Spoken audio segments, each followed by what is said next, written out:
שמעתי שעושים פה מסיבה בלעדיי, אף אחד לא עושה את זה יותר טוב ממני. היי, נשים את הצרות מאחוריי, אני לא הולך עד שכולכם מג'נונים. היי, שמעתי שהתחלתם בלעדיי, אף אחד לא עושה את זה יותר טוב ממני. היי, הראש כבר מסתובב כולם בהיי, לא נעצור עד שכולכם מג'נונים. להיט, תרימו לי להיט, תרימו לב עולה, הקצב כאן עולה.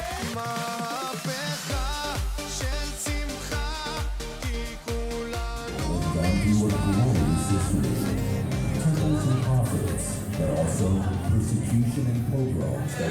Pour moi, il y a eu un avant Olami et un après Olami. Et grâce à Olami, on a un local à Montpellier qui on se rencontre, on a des shabbats depuis 3 semaines, on fait des shabbats ensemble. Et voilà, pour moi après, voilà, grâce à Olami au Brésil, je fais Shabbat maintenant grâce à Olami.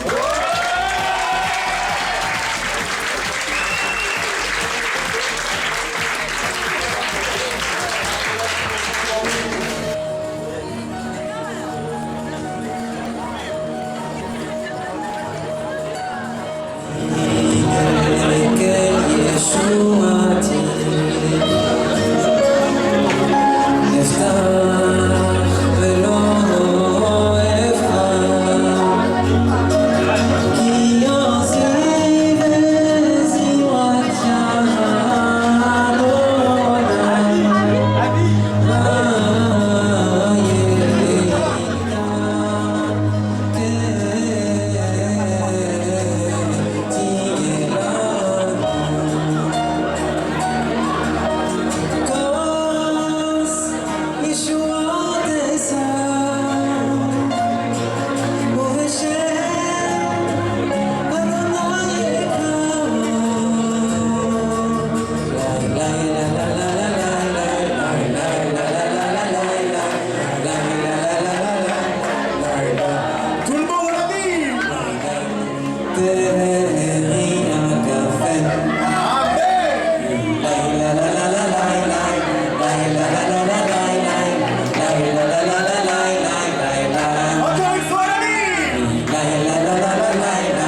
savoir qu'à la base, je suis d'Annecy, donc les Suisses doivent sûrement connaître, c'est à côté de Genève. J'étais le seul juif, vraiment voilà, de toute ma vie, le seul étudiant. J'ai jamais fréquenté des juifs avant mes 17-18 ans. Voilà. J'étais vraiment dans un monde plutôt deuil et jamais on m'a proposé d'aller dans des endroits, dans des questions. Et un jour, je suis allé à Héritage, voilà, donc j'ai rencontré Avi, Victoria et des autres. Justement, là, j'ai commencé à fréquenter des petits voyages et tout, et petit à petit, j'ai commencé à faire un peu plus. Et j'ai compris que la religion, c'était un processus qui va être en permanence en ascension. C'est-à-dire que tu décides de prendre une décision. Ce qui m'est arrivé, genre dans mon voyage à Taglit, je voyais un dans ma chambre, bon là, il n'est pas là, et tout le temps, il mettait le tzitzit. Et je me disais, ouais, je ne comprenais pas pourquoi il faisait ça. Et j'ai compris que c'était une mitzvah assez facile. Et aujourd'hui, j'essaie de mettre le tzitzit, et ça fait 2 ans et demi que je le mets. Et donc, tous ces petits pas, en fait, chaque pas, voilà, c'est vraiment une victoire. Comme on dit, c'est très dur de faire les 6 ans de traitement. Et là, voir ça, voir autant d'étudiants juifs et tant d'ambition, enfin tant d'envie, ça donne envie de continuer dans un bon judaïsme, pouvoir se lancer à faire plus Shabbat, se lancer à faire plus de mitzvah et arriver voilà, à avoir de moins en moins d'assimilation et de plus en plus de cohésion entre les juifs. C'était une bonne expérience. Ouais, franchement, ça a été un kiff. En fait, on revoit les gens qu'on avait déjà vus à Rio et à Sao Paulo, qu'on avait partagé. Et là, on partage encore d'autres moments en France et ça montre en fait que ce qui se passe à Sao Paulo, l'ami là-bas, ça continue, on va continuer à propager ces bonnes ondes en France.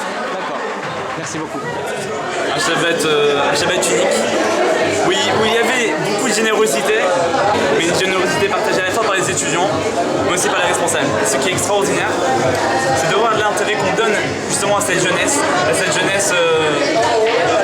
avec un besoin de spiritualité. Et justement, on remercie Eulanie, on remercie tout ce qui est fait à notre égard, justement pour augmenter notre spiritualité dans les communautés et dans le judaïsme. Pour rattraper les Martianos! Est-ce qu'on a retrouvé ce Shabbat? Non, c'est pas l'ambiance. C'est pas l'ambiance, parce que lorsque vous allez à un concert ou à un match de foot, il y a une super ambiance. Il y a bien plus que les 1200 ou 1300 personnes avec qui on était au Brésil. Et pourtant, vous ne faites pas une soirée retrouvaille du concert ou une soirée retrouvaille du match. Ce que vous avez voulu retrouver, c'est ce sentiment qu'on a tous eu au Brésil, d'appartenir à une très grande famille qui s'appelle le peuple juif et qui nous a fait prendre conscience, à toutes et à tous, qu'on a une responsabilité envers cette famille. Autre chose que j'aurais voulu vous transmettre, c'est que, et je veux pas casser l'ambiance, mais les voyages c'est sympa, les soirées comme ça c'est sympa, mais c'est pas l'essentiel. C'est-à-dire que si on ne prend pas conscience que notre seule et unique relation qui nous lie à notre judaïté, c'est le judaïsme et c'est l'application de ce judaïsme. Chacun, je ne veux pas dire à son niveau parce qu'on pourrait mal le comprendre, mais chacun à sa vitesse doit évoluer. Venir ici dans un des centres comme Marseille ou comme partout en France pour essayer d'approfondir, de savoir ce que c'est être juif, ce que ça implique. Dans l'Havdalah, tout à l'heure, qu'est-ce qu'on a dit? Hamavdil ben Kodesh Lechol, Uven Israël la Habib. C'est génétique. On est différent. C'est pas du racisme. On aime beaucoup les autres peuples, on les respecte, mais on est différent. Et pour garder cette identité, le seul moyen, c'est d'approfondir, de prendre des engagements, d'aller vers autrui. C'est ce que je voulais vous transmettre ce soir. Je voudrais quand même pas oublier de féliciter et remercier Marseille, Avraham Ohana, David Benzaken, toute leur équipe,